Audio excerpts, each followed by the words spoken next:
राजस्थान की पावन धरती पर स्थित खाटू धाम, जहां शीश के दानी श्री श्याम बाबा विराजते हैं, केवल एक तीर्थ नहीं बल्कि करोड़ों श्रद्धालुओं की आस्था, विश्वास और प्रेम का जीवंत प्रतीक है। कहा जाता है कि जो भी सच्चे मन से बाबा को पुकारता है, उसकी झोली कभी खाली नहीं रहती। ये कथा भी ऐसी ही एक गरीब भक्तिन की है, जिसकी भक्ति ने स्वयं खाटू श्याम जी को करुणा से भर दिया और उनके चमत्कार से उसके जीवन की दिशा ही बदल गई। ये कहानी केवल चमत्कार की नहीं, बल्कि धैर्य, विश्वास, कर्म और सच्ची भक्ति की विजय की कहानी है। रेगिस्तान के सुनहरे टीलों के बीच एक छोटी सी बस्ती थी। न कोई बड़ा बाजार, न ऊंची इमारतें, मिट्टी के घर, कच्ची गलियां और सीमित साधन। इसी बस्ती में रहती थी एक गरीब विधवा स्त्री।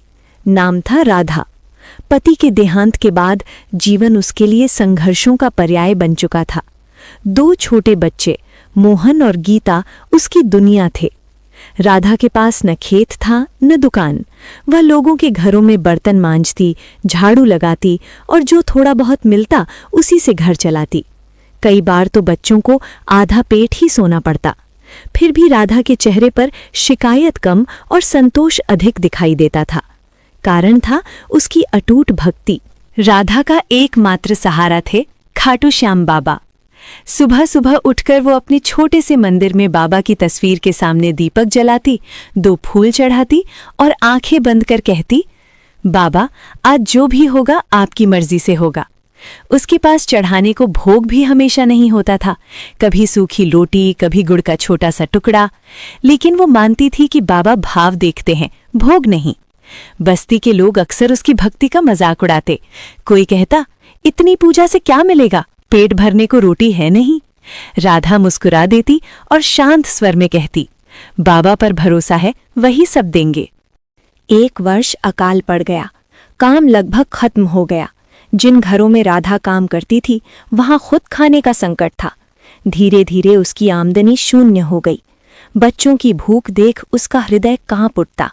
कई रातें उसने बिना खाए गुजारी ताकि बच्चे थोड़ा खा सकें। एक दिन मोहन ने कमजोर स्वर में पूछा, माँ, बाबा हमें कब मदद करेंगे? राधा की आंखें भर आईं, लेकिन उसने आंसू पोंछकर कहा, बेटा, बाबा देर करते हैं, अंधेर नहीं। उसी रात राधा ने सपना देखा। उसने देखा कि खाटू श्याम जी स्वयं उसे पुकार रहे हैं, राधा, खाटू आओ। नींद खुलते ही उसका मन प्रफुल्लित हो उठा। उसने ठान लिया कि चाहे जैसे भी हो वो खाटू धाम जाएगी। समस्या बस एक थी, पैसे। उसके पास यात्रा के लिए कुछ भी नहीं था, फिर भी उसने हिम्मत नहीं हारी। उसने पड़ोसियों से थोड़ी थोड़ी मदद मांगी। किसी ने अनाज दिया, किसी ने पुराने कपड़े, किसी ने 2-4 रुपए। अंततः वो बच्चों, रेगिस्तान की धूप, पैरों में छाले, भूख प्यास, सब सहते हुए राधा आगे बढ़ती रही। बच्चे थक जाते तो वो उन्हें गोद में उठा लेती। रास्ते में कई श्रद्धालु मिले जिन्होंने उसे प्रसाद और पानी दिया। हर कदम पर वो बाबा का नाम जपती, श्याम बाबा, श्याम बाबा। 3 दिन की कठिन यात्रा के बाद अंततः खाटू धाम के शिखर दिखाई दिए। राधा की आंखों से खुशी के आंसू बह निकले। जैसे ही राधा मंदिर पहुंची, आरती का समय था। घंटियों की ध्वनि, भजनों की गूंज और भक्तों की भीड़, सब कुछ अलौकिक था। राधा ने बच्चों को पास बैठाया और स्वयं बाबा के सामने दंडवत होकर गिर पड़ी। उसके पास न कोई बड़ा चढ़ावा था, न धन दौलत, बस थी सच्ची पुकार, बाबा, मेरे बच्चों की रक्षा करना। कहा जाता है कि उसी क्षण बाबा की मूर्ति के चेहरे पर एक अद्भुत तेज दिखाई दिया। मंदिर में सेवा करने वाले एक सेठ की नज़र राधा पर पड़ी। उसके विनम्रता और श्रद्धा देखकर वो प्रभावित हुआ। उसने राधा से पूछा, माँ, क्या तुम मंदिर में कुछ समय सेवा करोगी? राधा ने सहर्ष स्वीकार किया। वो मंदिर की सफाई करने लगी, प्रसाद बांटने लगी। बच्चों को भी वहीं भोजन मिलने लगा। सेवा करते करते राधा को ऐसा लगता मानो स्वयं बाबा उसे शक्ति दे रहे हों। एक रात मंदिर में भजन संध्या चल रही थी। अचानक मुख्य पुजारी के हाथ से बाबा का श्रृंगार आभूषण गिर पड़ा और गायब हो गया। पूरे मंदिर में हड़कंप मच गया। तभी राधा ने आगे बढ़कर कहा, महाराज, मुझे लगता है बाबा ने मुझे कुछ दिखाया है। सब आश्चर्य में पड़ गए। राधा ने एक कोने की ओर इशारा किया। वहां खुदाई करने पर वही आभूषण मिल गया। सबने इसे बाबा का संकेत माना। पुजारी ने कहा, बाबा ने तुम्हें चुना है माँ। इस घटना के बाद राधा की ख्याति फैल गई। सेठ ने उसकी मदद से उसके लिए छोटा सा काम शुरू करवा दिया, प्रसाद बनाने का। धीरे धीरे उसकी आर्थिक स्थिति सुधरने लगी।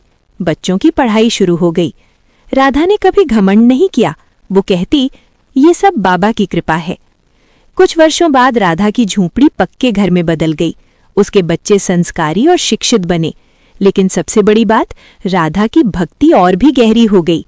वो हर साल खाटू श्याम जाती और नए भक्तों से कहती, बाबा धन नहीं, धैर्य और विश्वास मांगते हैं। ये कहानी हमें सिखाती है कि सच्ची भक्ति में शक्ति होती है। जब इंसान हर परिस्थिति में ईश्वर पर भरोसा रखता है तो चमत्कार अपने आप घटित होते हैं। खाटू श्याम जी का नाम लेने मात्र से जीवन की दिशा बदल सकती है। बस मन में श्रद्धा और कर्म में सच्चाई होनी चाहिए। खाटू श्याम और गरीब भक्तिन राधा की ये कथा हमें याद दिलाती है कि भगवान दूर नहीं, हमारे विश्वास के पास रहते हैं। जो उन्हें सच्चे मन से पुकारता है, उसके जीवन में कभी अंधकार स्थायी नहीं रहता। जय श्री श्याम। अगर ये कथा आपके दिल को छू गई हो तो लाइक करें, शेयर करें और चैनल को सब्सक्राइब